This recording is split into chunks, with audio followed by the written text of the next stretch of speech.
Bonjour à toutes et à tous et merci d'être au rendez-vous pour cette édition du mois de septembre d'Actualitix, le journal du parc Astérix. Tout d'abord, nous vous donnerons l'ensemble des détails quant à la saison d'Halloween qui approche.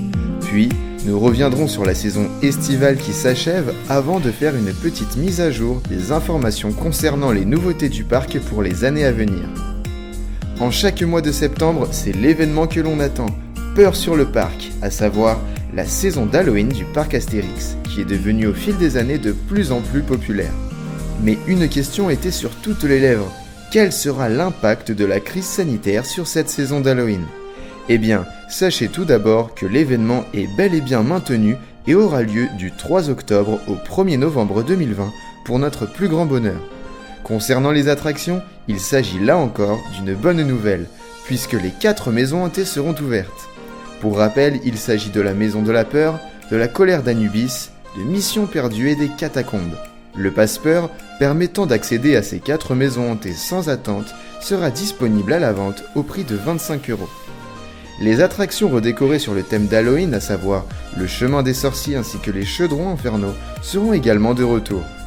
Concernant les animations, la Foire aux Citrouilles, le Défilé des Monstres ou encore Métamorphosis ne pourront malheureusement pas avoir lieu en raison de la distanciation physique difficile à faire respecter dans leur configuration.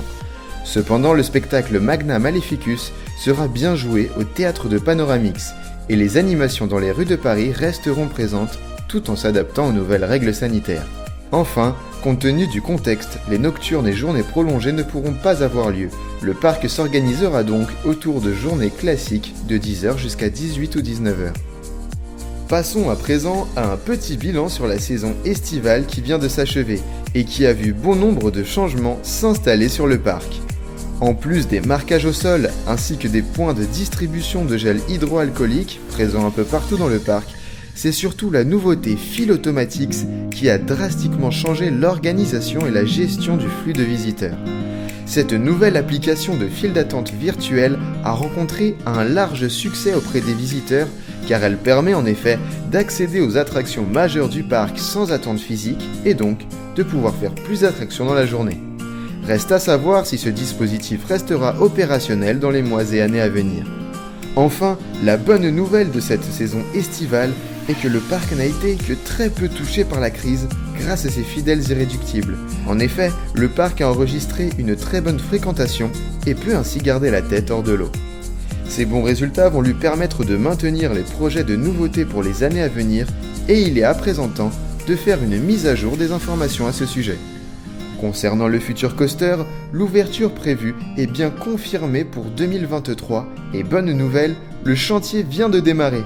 Vous pourrez donc suivre l'avancée de ces travaux en exclusivité à travers nos prochains Actualitix. Concernant la nouvelle expérience sur Tonnerre de Zeus, la date a été repoussée d'1 an. Le parc ne poursuivra donc pas les travaux de retracking cet hiver et il faudra donc attendre 2022 pour rembarquer dans cette nouvelle version au sommet du mont de l'Olympe. Voilà, c'est déjà la fin de cette édition. Merci à toutes et à tous de nous avoir suivis. Nous reviendrons le mois prochain avec un nouveau journal d'Actualitix. D'ici là, n'hésitez pas à découvrir ou à redécouvrir les autres vidéos que nous publions régulièrement sur notre chaîne et à vous abonner si ce n'est déjà fait. Nous vous souhaitons un excellent mois de septembre et vous disons à très bientôt pour de nouvelles aventures gauloises.